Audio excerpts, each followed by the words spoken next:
I'll never forget the day the king's mother died, the way she screamed, how her eyes bulged, how the room smelled like death before it even happened. Something unnatural was in the air, and we could all feel it. It was a quiet morning in the kingdom. The sun was just starting to rise, casting its golden glow over the land. I remember that morning so clearly. The village was peaceful, almost too peaceful. The men were already in the fields, the women gathered at the river, and the children ran barefoot through the dusty streets. I had just finished sweeping the courtyard when the royal messenger came running towards me, calling my name. "Come quickly. The Queen Mother needs you in her chambers." The Queen Mother, she had been the backbone of the kingdom for many years before she passed the throne to her son. She was old, but still strong, her wisdom unmatched. Though she no longer ruled, she was still very much a presence in the palace. Even in her old age, her words carried weight, and people still feared her sharp gaze.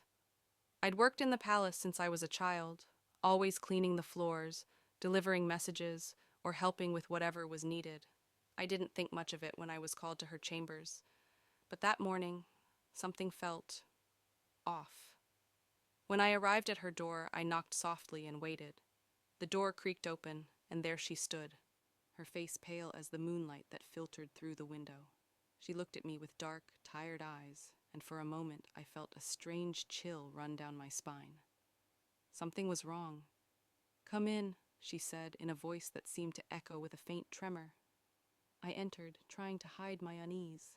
She was sitting by the window, staring out into the distance, as though lost in thought. The room was unusually dark, with only a single candle flickering beside her. Her usual warmth was absent, and I could feel the weight of the silence hanging in the air. "Do you hear it?" she asked suddenly, breaking the silence. I paused, looking around. "Hear what, Your Majesty?" She pointed toward the window, her finger trembling slightly. "The sound, the chanting, it's coming from the forest." I strained my ears, but I couldn't hear anything. The wind rustled through the trees outside, but there was no chanting, no noise of any kind. "Your Majesty, I don't hear anything." She turned to look at me then, her gaze sharp and intense. "It's there. I can feel it. The spirits are restless." I felt a lump form in my throat.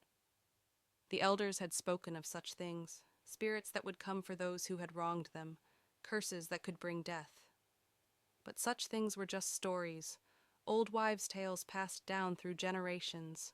No one truly believed in them. "Are you feeling unwell, Your Majesty?" I asked, worried. She didn't respond. Instead, she stood up suddenly, knocking the candle to the ground.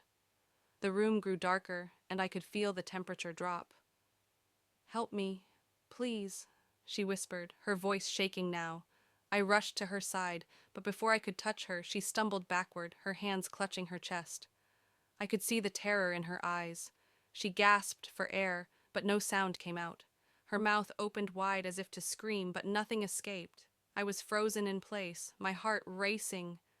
The door to her chambers burst open, and the king rushed in. His face was pale, his eyes wide with fear. He grabbed his mother, shaking her, calling her name. But she was unresponsive, her body limp in his arms. "Mother, no, not now," he shouted. But the Queen Mother remained motionless. Her eyes stared at nothing, her chest no longer rising and falling. I watched in horror as the king tried to lift her, but her body had become unnaturally heavy, like a dead weight. The king screamed for help, but no one came in time. "Call the healer," he cried. "Someone, please help." I ran to the door, but before I could reach it, the room suddenly went cold. I felt an overwhelming sense of dread, as though the very air had turned thick with malice. And then, in the corner of my eye, I saw it. A shadow. It wasn't just any shadow. It was tall and thin, stretching unnaturally along the walls. It seemed to move on its own, twisting and contorting in the darkness. I froze, unable to look away as the shadow seemed to come to life, its presence filling the room. "Get out!" the king screamed at me, snapping me from my trance. Now! I turned and bolted out of the room, my heart pounding in my chest. I didn't look back. The healer arrived too late. By the time he entered the Queen Mother's chambers, she was already gone. Her body was cold, her eyes open wide, but there was no life in them. The king ordered the room to be sealed, but none of us could shake the feeling that something was wrong. The days that followed were filled with grief. The king mourned the loss of his mother, his trusted advisor, his guide. But as the days passed, strange things began to happen. The air grew colder, and the crops in the royal gardens began to wither. The river, which had always been crystal clear, turned murky and foul-smelling.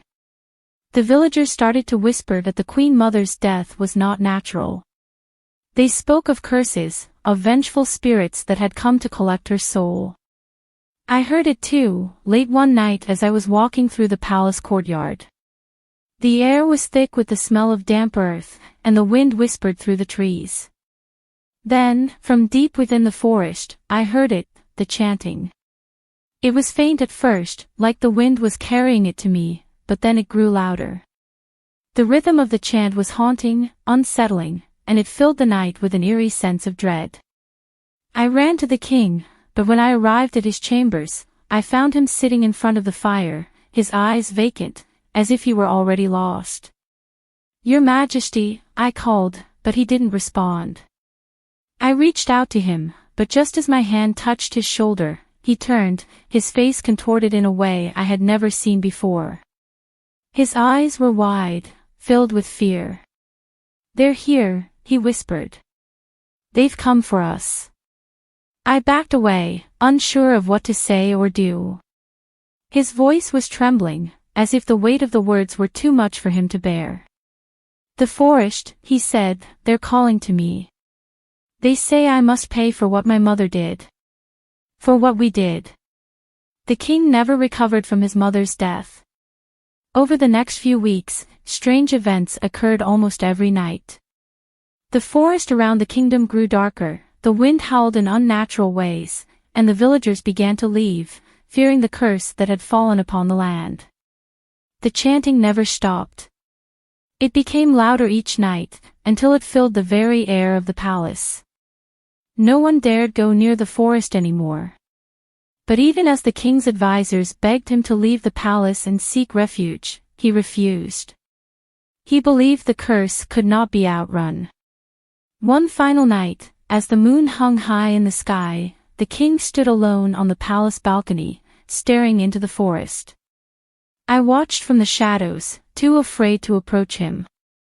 He didn't say a word, but I could hear the chanting, growing louder, more frantic, until it seemed to fill the very air around us. And then, just like that, the king stepped forward. Into the darkness. The chanting stopped. And the king was gone. To this day, no one knows what happened to the king. The palace was abandoned, the village left to crumble, and the land was overtaken by the forest. But sometimes, if you stand at the edge of the woods on a quiet night, you can still hear the chanting. It's faint, but it's there. And I know, deep down, that the king's mother's death wasn't just a tragedy. It was a curse. And now, it's come for us all. The night the king's mother died, the darkness didn't leave. It stayed. And I fear it always will.